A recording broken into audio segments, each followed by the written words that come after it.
So this is number 3 in the series of 5. And as Ross said, we're going to be looking at utopianism. And I suppose the difference between this week and last week lies in the sort of the genre. So last week, what I tried to do was look at some poetic and literary renditions of self-government by looking at Louisa Bevington and William Morris's ideas of utopia. And this week, I want to shift the focus a little bit to think about the practical expressions of utopianism.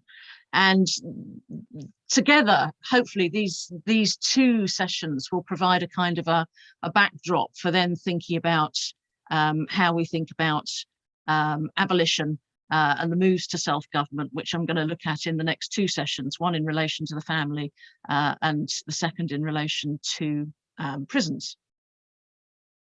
So the outline of the session is to start off with a critique of anarchism, which is associated in particular with Friedrich Engels, Marx's partner, co-author.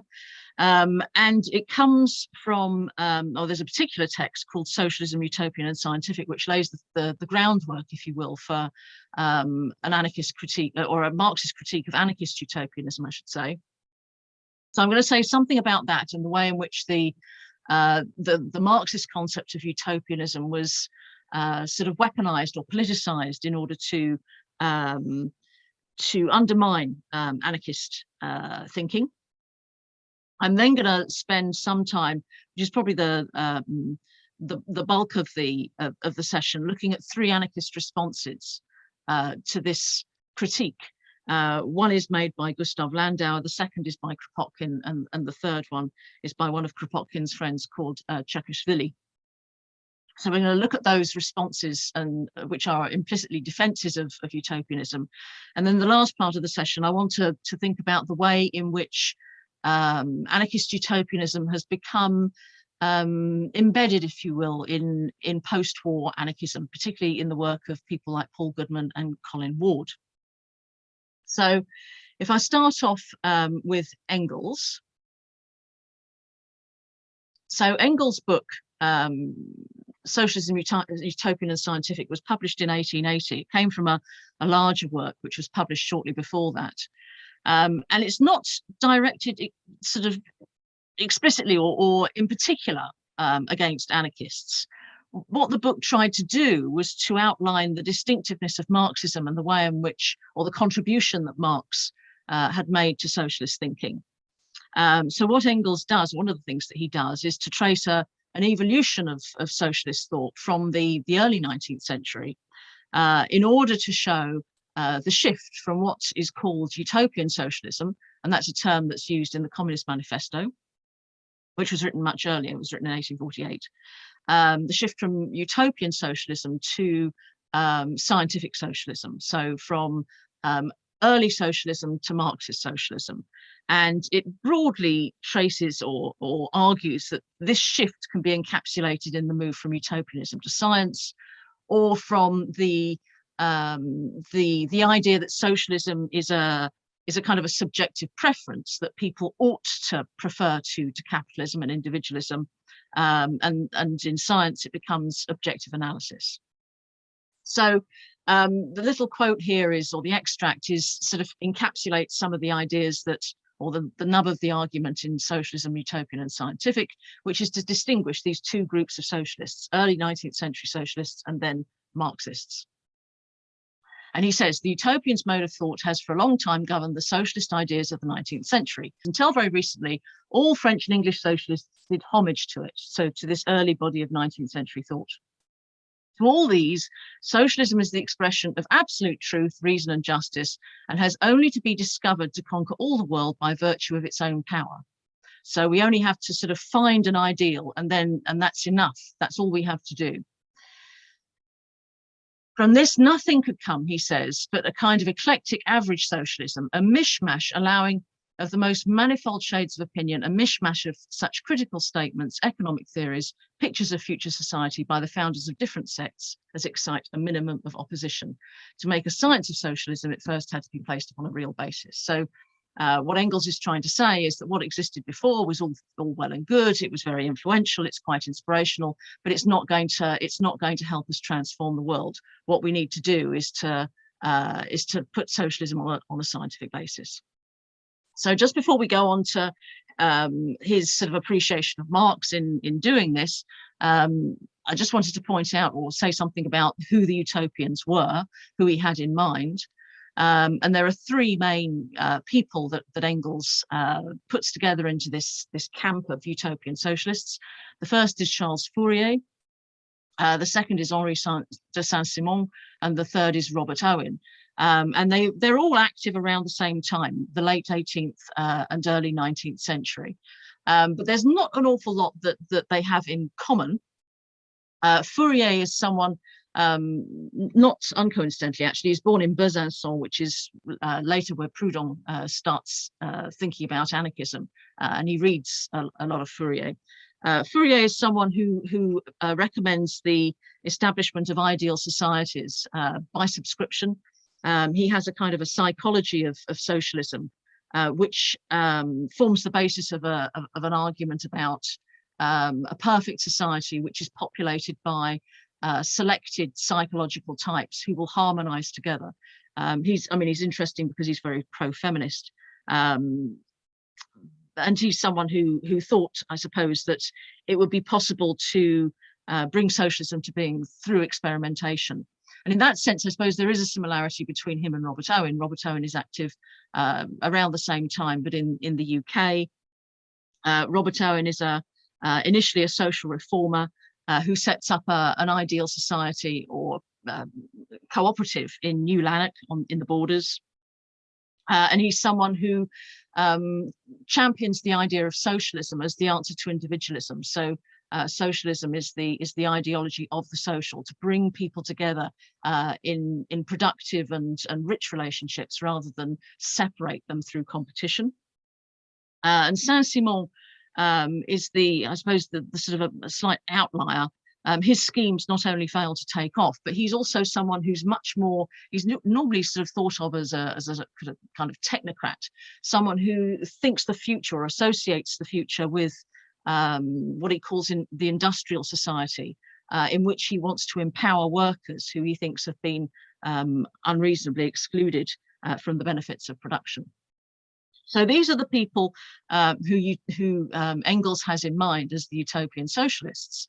And he says about them, that although their contributions to socialism were very valuable, these people were almost necessarily sort of constrained by the conditions of their time. So they couldn't think beyond this notion of a blueprint, this notion of a perfect organization to replace capitalism. And because they couldn't escape the conditions of their time, their schemes were bound to fail. And what was required was someone who, he says here, a man of genius, an individual man of genius who has now arisen and who now understands the truth. And that person, of course, is Marx. And Marx is kind of represented, I suppose provocatively here, as a kind of a messiah character. Engels certainly doesn't stint on his praise for Marx as this man of pure genius who changes the way in which we think. And he says, what was wanted was an individual man of genius who has now arisen, who now understands the truth. That he has now arisen, the truth has been clearly understood, is not an inevitable event following of necessity in the chains of historical development, but a mere happy accident. He might just as well have been born 500 years earlier and might then have spared humanity 500 years of error, strife, and suffering. So, Marx is the person who is going to deliver us through his understanding of materialism and the course of materialist history, and through the application of science to sociology. That's going to point us towards the overcoming of capitalism and the realization of distribution according to need. So that's Engels' argument. And as I say, although Engels doesn't direct it specifically against anarchists, it becomes in the 19th century, in the course of the 19th century, as the distinctions, as the enmity between anarchists and Marxists increases, particularly after the 1880s, when there's quite a lot to play for in terms of socialist organization. This distinction between utopian socialism and scientific socialism becomes sort of politicized, highly weaponized, and it's used to not only claim or not only suggest on the Marxist side that anarchists are utopians, but because they're utopians, they're aligning themselves with a body of thought which has been exploded, which has been outmoded by the emergence of Marxist science. And the person who really pushes this argument is a guy called Plekhanov, and he's, I suppose, the dominant voice of Marxist social democracy in Russia, of Marxist orthodoxy, if you will, before Lenin. And he has incredible sway and influence. And he's the person who champions a kind of a critique which wants to dismiss anarchism as a form of socialism that is not only going to get us nowhere in terms of real transformation, but is going to mislead workers and is actually actively dangerous as a doctrine. And he says the anarchists are utopians. So this is a pejorative. Their point of view has nothing in common with that of modern scientific socialism, but there are utopias and utopias. The great utopians of the first half of our century were men of genius. So this is Owen and Saint-Simon and Fourier. They helped forward social science, which in their time was still entirely utopian because they couldn't escape their conditions. The social science, which in its onward march, the utopians of today, the anarchists, have nothing to do with social science, which in its onward march has distanced them by at least half a century. So these are backward-looking socialists. They're profound thinkers, they're lofty theorists, inverted commas, because this is ironic, are the decadent utopians stricken with incurable intellectual anemia. The great utopians did much of the development of the working class movement. The utopians of our day do nothing but retard its progress. So utopianism becomes a really sort of pointed critical charge, which the anarchists are, which is laid at the door of the anarchists, and it distinguishes them as people who are, as I say, not only sort of stuck in the past, but who, because they are stuck in the past, are actually damaging the prospects for socialism. So how do the anarchists respond? So I want to look at three particular responses. The first is by Gustav Landauer. And Landauer was a leading intellectual who was active in Germany in the late 19th and early 20th century, and who took part subsequently and after the First World War in the Bavarian Revolution, and who was murdered by militia as a result of his participation in that revolution. And Landauer's argument, or his response basically to the charge that Plekhanov puts to the anarchists, is actually to accept it, but to then change what utopianism means. So he says anarchism is utopian, but this is actually part of the attraction and the appeal of anarchism, and all socialists ought to be utopians. So the second person I'm going to look at is Kropotkin. And like Landauer, he also admits in a positive way that anarchism is utopian, but he distinguishes anarchism from utopian socialism in order to say that anarchism is not about blueprints, it's not about ideal societies, it's about embracing an idea of where you want to or what you want to achieve in order to motivate that change. So it's a kind of a prefigurative kind of idea.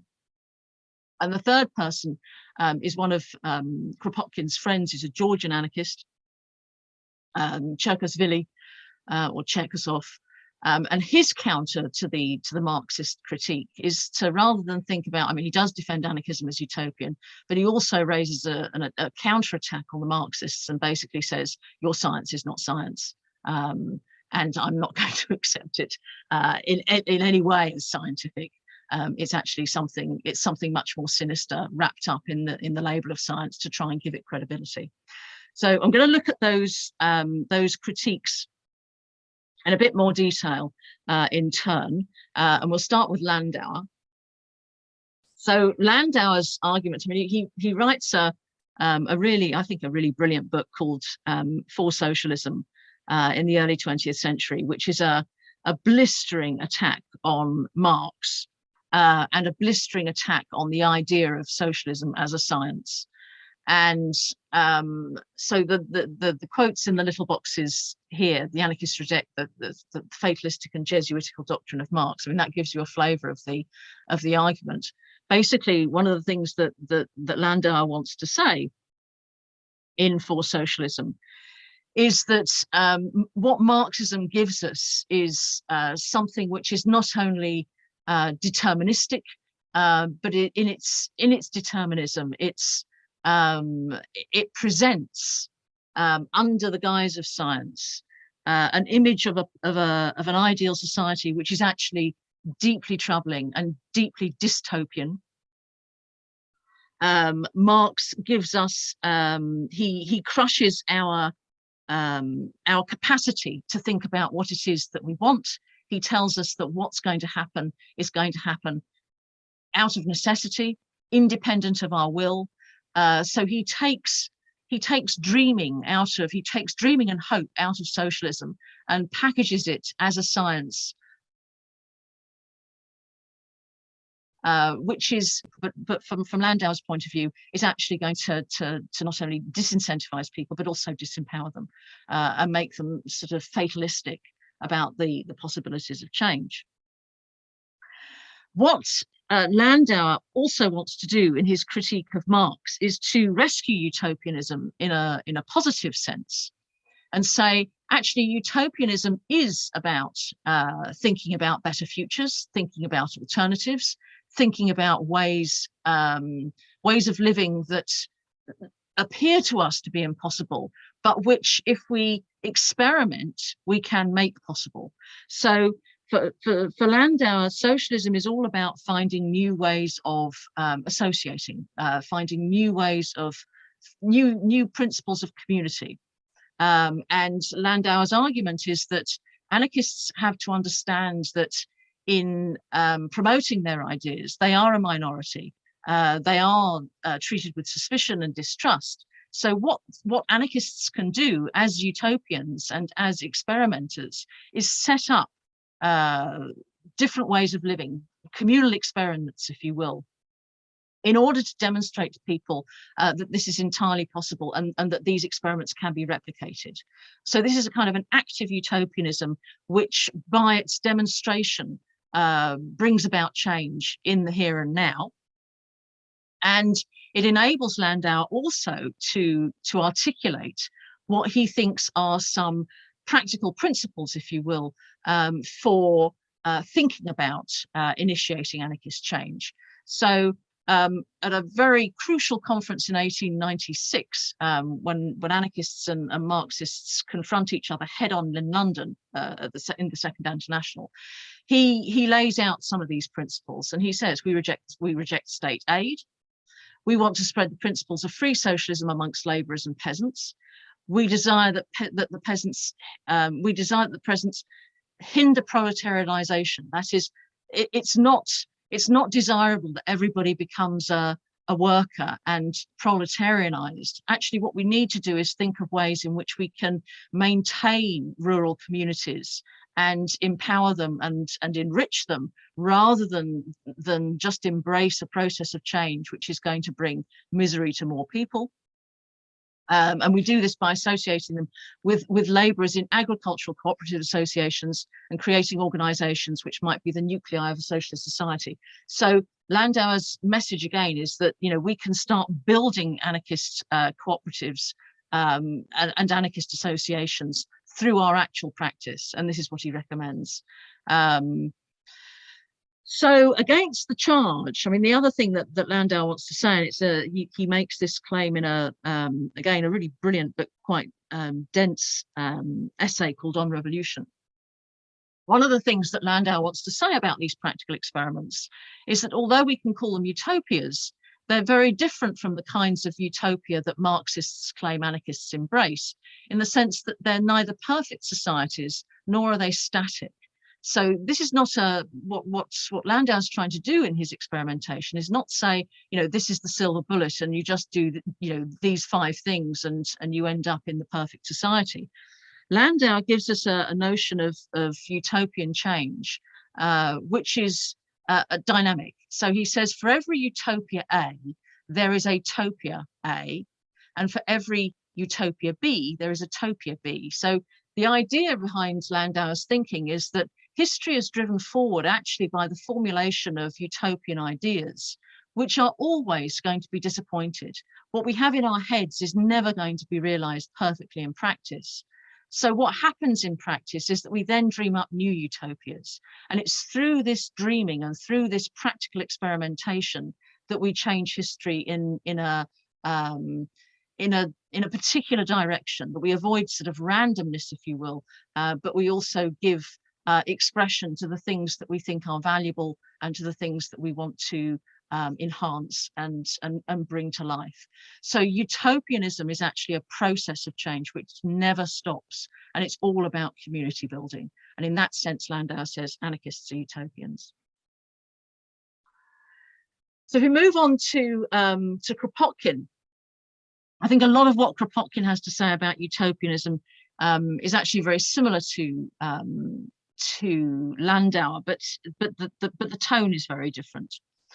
So Kropotkin's argument, his counter to the Marxists, is again that anarchism is utopian, but it's utopian in a particular way, and it's utopian in a way that understands science or the possibility of actual change differently from Marxism. So rather than thinking about history as a sort of a process which operates according to certain rules, i.e. changes in ownership or in production, which is broadly speaking what Marx argues, Kropotkin says we can only understand science through the analysis of life as it is, of things that exist, of trends that we can identify, of observable phenomena that we can try and interrogate and understand, and through that interrogation and understanding that we can capitalize on those trends as we understand them in order to build societies in ways that conform with our ideals, with our utopian ideals. And one of the things that Kropotkin wants to say about this process, which I think is one of the central things or the central sort of facets of his ideas, is that the changes that we make, the only way that we can think about desirable utopian change is to ensure that the changes that are put into process are actually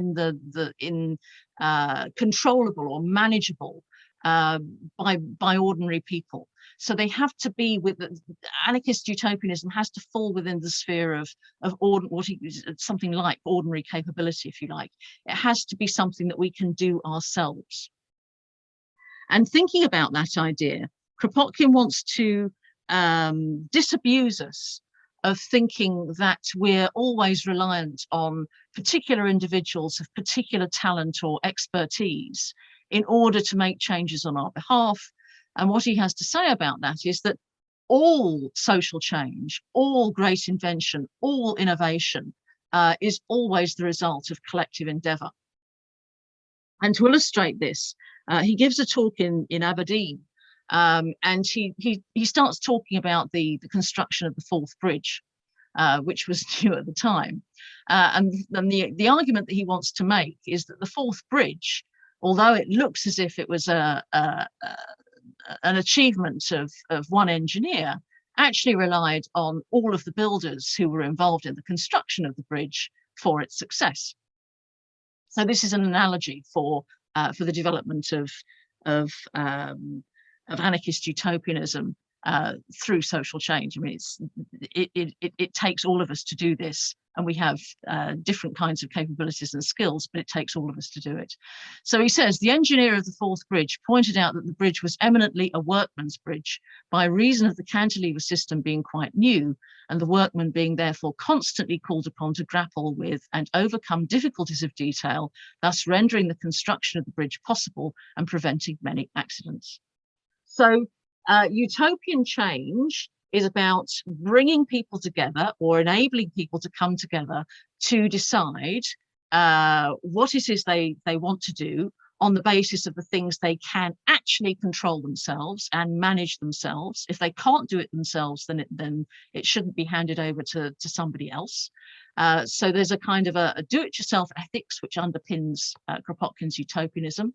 And the idea of directed change, of having an ideal towards which one sort of invests one's energy, if you like, is to tackle this idea that anarchy is just randomness or chaotic, and also to show that it's entirely practical. If you can put up something complex like the fourth bridge, then you can also design a social centre and run it according to your preferences. Kropotkin's final point about utopianism is that if you don't have an ideal in your head, if you don't have a sketch of the equivalent of the fourth bridge, then it's very difficult to see how you're ever going to put something into practice. You have to have these ideals in order to bring about any kind of lasting transformation. Without it, there's just nothing that you can work towards. So again, like Landau, he says, I'm a utopian, but I'm also a scientist. And it's through my utopianism and my science that I bring about self-management and transformation. So the final response to Marx is Cherkashvili's, and Cherkashvili is, as I say, he was a friend of Kropotkin's, a very close friend of Kropotkin's, and he wrote a critique of Marx. It's a direct response to the claim that Marxism is scientific socialism. And Cherkashvili's argument is that there is nothing scientific about Marx's scheme. In fact, he goes so far as to say Marx has not brought anything to the table in terms of understanding the ideals of socialism. Controversially, very provocatively, he makes a claim that the Communist Manifesto is plagiarized, that Marx simply piggybacked on the socialism of earlier French thinkers. But importantly, when he piggybacked on these earlier French ideas, he also, by injecting science, by inventing this claim that he was a scientist, what Marx did was distort socialism in ways which are incredibly damaging. So this is one of the arguments, the anarchist arguments about which is forewarning, if you like, socialists about the dangers of Marxism. And what he says about the scientific outline that Marx gives us in his materialist theory of history is that this is heading towards the strengthening of the state, the strengthening of the bureaucratic machinery, and simply a changing of the guard, if you like, in terms of who runs the state. But actually, no liberation is going to come from believing or trusting that Marx has the solution to social transformation because he is a scientist. From Cherkashvili's point of view, we have to disabuse ourselves of the idea that Marx is a scientist in order to liberate our minds and counter these sociological trends, which are simply going to end up in our enslavement. So he says about social democracy or Marxism, it involves the retention of the state's administrative and judicial machinery with its army of parasites, civil and military bureaucracy, administrative hierarchy, and direct legislation. So what Marx has done is he's taken a lot of ideas that were already in circulation. He's put them into a package which suggests an independent dynamic of history or a theory of change. In so doing, what Marx has done is makes socialism a very rigid and unappealing idea, which is pointing us towards a bureaucratized and industrialized future, or in other words, a dystopia. And utopianism, from that point of view, anarchist utopianism, is the counter to Marxist dystopianism. So he says, friend and reader, I wish with all my heart that you should always remain a man of principle. Every honest man must have principles, and if this quality belongs to utopians, be a utopian. It's the only way that you're going to bring about change that has any real enrichment. So they're the three responses that I wanted to look at in terms of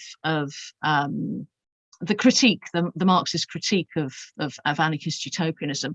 Just before I come to the end of the session and look at the way that I think anarchist utopianism gets embedded in contemporary anarchist thought, or at least post-war anarchist thought, I just want to resurrect the diagram from the first week, which I also looked at last week, which was, Buber's understanding of the state and society and the political and the social principle. And one of the things I wanted to argue last week, or I tried to suggest, was that the utopian schemes that we get, in these literary and poetic ideas exemplified by people like Bevington and Morris, one of the effects that they have is to eradicate the political principle in order to eradicate the state, and then to elevate a social principle of association without power and domination and authority, in ways that also threaten the kind of the diversity and the plurality of what Buber thinks of or associates with society. What I want to suggest about utopianism, which I think is the kind of runs hand in hand with these utopias, is that it has a different response to this configuration of social and political forces, state and society. And to my mind, what these responses to the Marxist critique do is suggest that actually, although anarchist utopians want to reduce the political principle, they certainly want to reduce the extent to which power is concentrated, the extent to which anyone has to be governed by command or authority, and they certainly want to keep domination in check. Actually, what they're doing by rooting utopianism in something that is achievable by ordinary people, either through their experimentation or through their imaginings or through the combination of those things, is actually what they're doing is that they're recognizing that society is diverse and plural. They just want to reconfigure society. So they're not eradicating the political principle, they're reducing the political principle. And what they want to do is to change the rules of association so that we have less reliance on the political principle, and in order to enable that diversity in society to flourish. So there's no assumption in anarchist utopianism, as there is in the utopias, that there's going to be social convergence and that kind of convergent harmony. Instead, what you have is a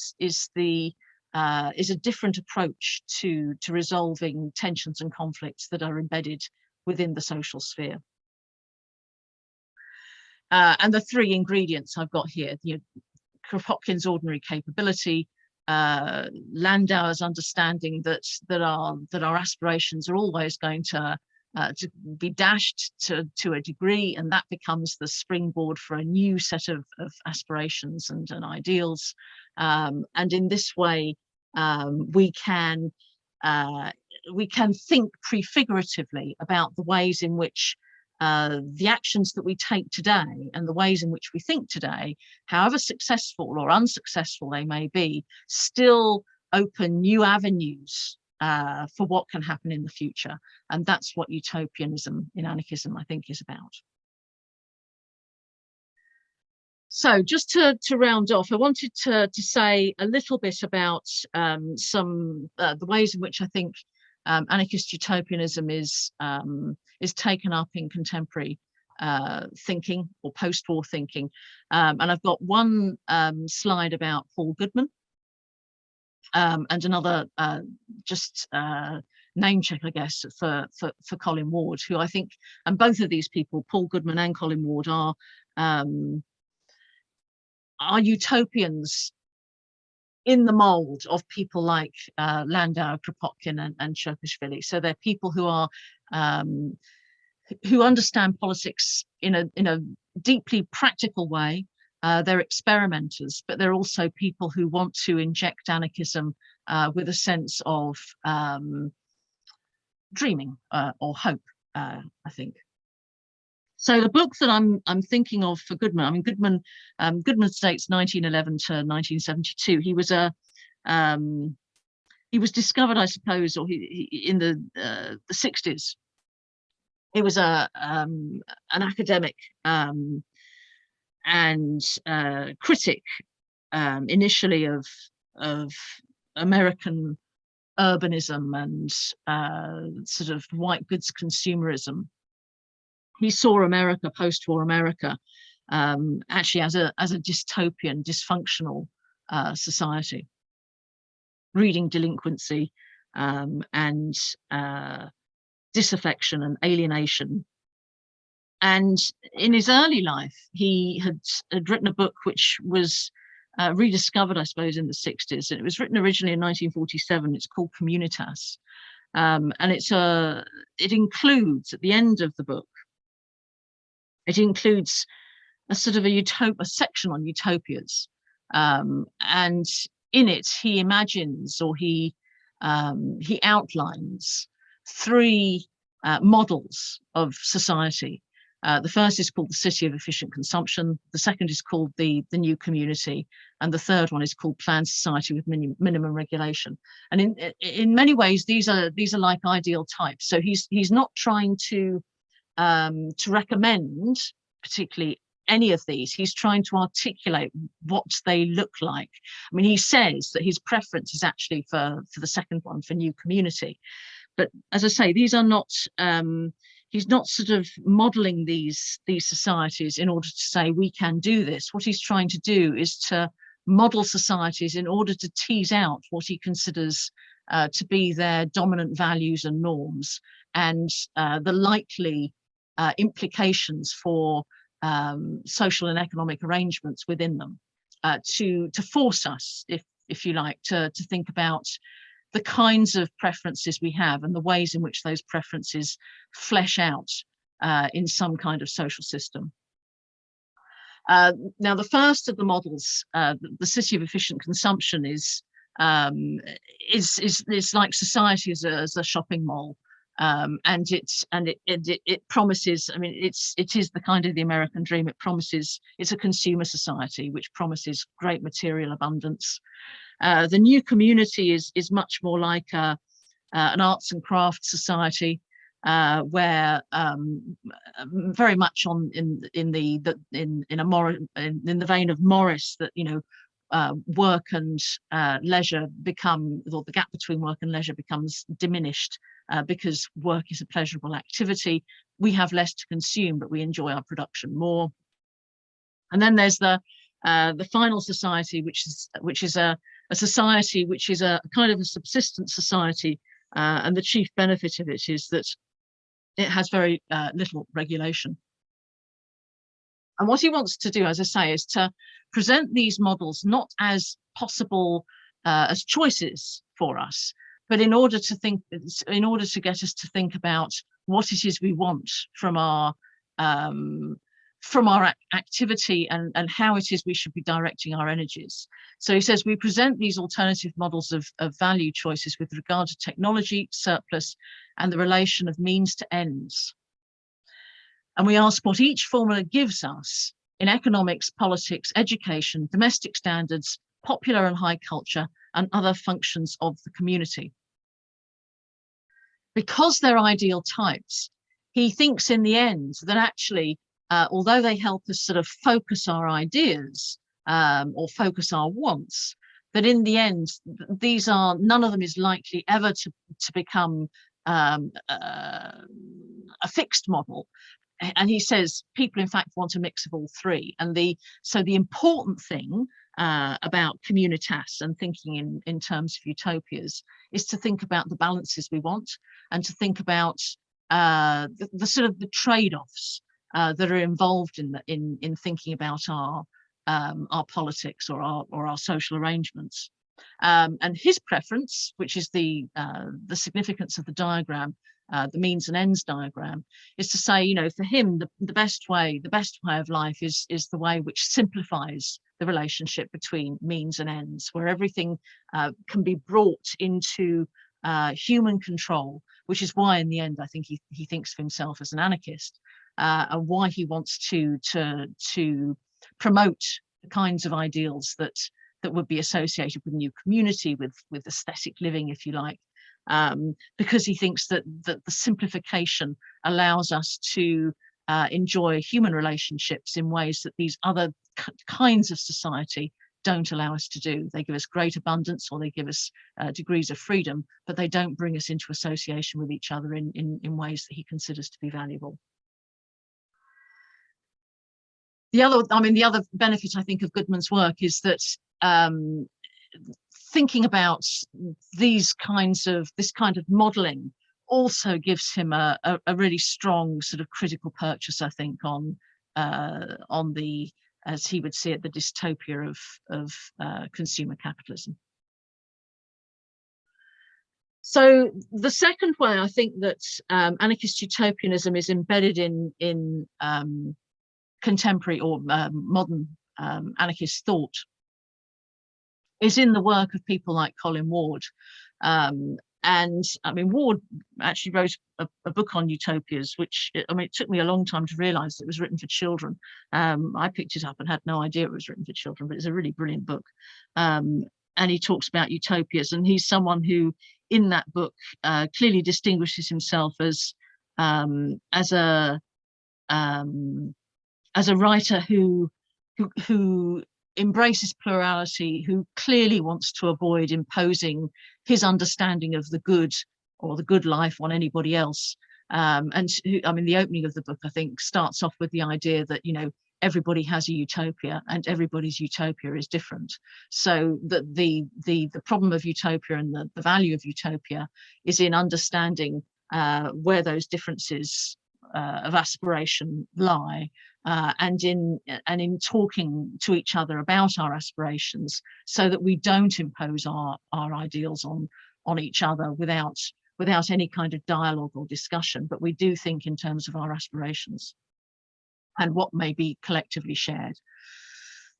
The other way that he thinks about utopianism, I think, is in a very, I mean, he calls it a very Kropotkinian sense. So in his book, Anarchy in Action, which is the book he's probably best known for, he very, I think, misleadingly in some ways, calls this an updating footnote to Kropotkin. I think Anarchy in Action does far more than that, actually, but that's how he presents it. And the reason that he presents it like that is because I think he picks up on this idea that Kropotkin has about ordinary capability.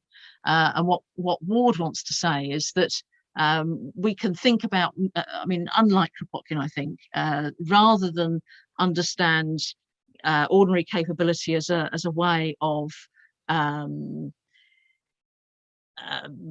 experimenting or bringing new experiments to the table, what Ward says is that actually we don't have to think about inventing new practices.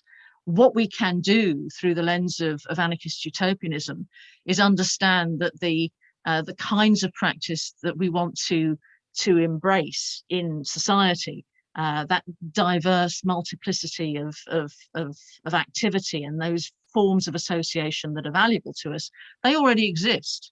And Anarchy in Action is designed to show exactly how those practices survive and take root, even in the midst of the most, sort of bureaucratic regulation.